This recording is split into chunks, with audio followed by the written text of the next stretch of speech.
آن حضرت صلی اللہ علیہ وآلہ وسلم کا مساوات اور برابری کا سلوک۔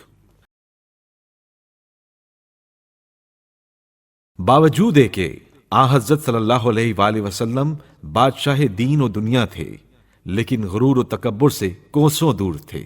آپ صلی اللہ علیہ وآلہ وسلم عام مسلمانوں کی طرح اپنے آپ کو بھی خدا کا ایک بندہ سمجھتے تھے، سب سے مساوات کا سلوک کرتے تھے۔ آپ صلی اللہ علیہ وآلہ وسلم کی خدمت میں غریب سے غریب آدمی بھی نہایت آزادی کے ساتھ جا سکتا تھا۔ بارگاہ رسالت پر پہرا تھا، نہ کوئی چوکی۔ آپ صلی اللہ علیہ وآلہ وسلم عام لوگوں کی طرح رہتے تھے، غلاموں سے بھی وہی برتاؤ تھا جو آزاد لوگوں سے، اور آپ صلی اللہ علیہ وآلہ وسلم کبھی کسی پر ذلت کی نظر نہیں ڈالتے تھے۔ آن حضرت صلی اللہ علیہ وآلہ وسلم کی شفقت و مہربانی۔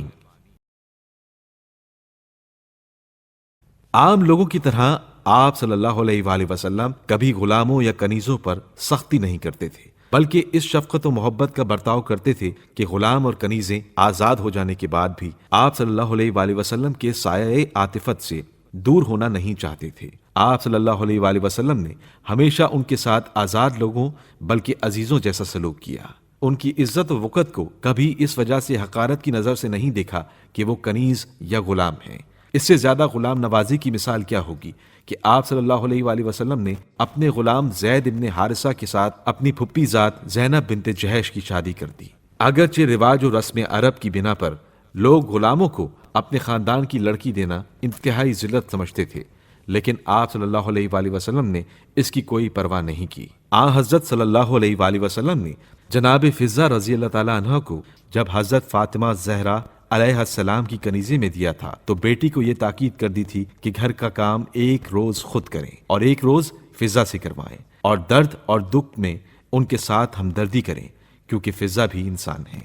حقیقت یہ ہے کہ آن حضرت صلی اللہ علیہ وآلہ وسلم نے کنیزوں اور غلاموں پر وہ شفقت فرمائی کہ جو لوگ آپ صلی اللہ علیہ وآلہ وسلم کی غلامی میں آ جاتے تھے ان کی قسمت کھل جاتی تھی، بلکہ آزاد لوگوں کے دل میں یہ تمنا پیدا ہوتی تھی کہ کاش ہم بھی غلام بن کر حضرت رسول خدا صلی اللہ علیہ وآلہ وسلم کی خدمت میں پہنچ جاتے۔ آن حضرت صلی اللہ علیہ وآلہ وسلم اور حقوق ادا کرنے کا احساس۔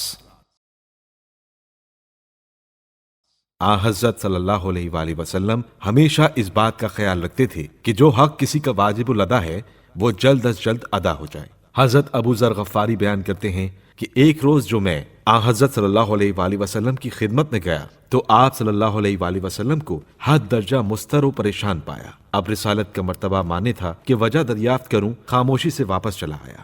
تھوڑی دیر بعد دوبارہ گیا تو دیکھا کہ آن حضرت صلی اللہ علیہ وآلہ وسلم خوش و خرم ہیں۔ میں نے عرض کیا حضور کا اس وقت رنجیدہ اور اس وقت خوش ہونے کا کیا سبب ہے؟ فرمایا اے ابو ذر، اس وقت حقوق مسلمین میں سے 4 درہم میرے پاس باقی تھے۔ میں اس خیال سے پریشان تھا کہ اگر ایسی حالت میں مجھے موت آ گئی تو یہ حق میرے ذمے رہ جائے گا۔ اس بنا پر میں رنجیدہ تھا، اب چونکہ وہ رقم میں صاحبان حق تک پہنچا چکا ہوں اس لیے خوش ہوں۔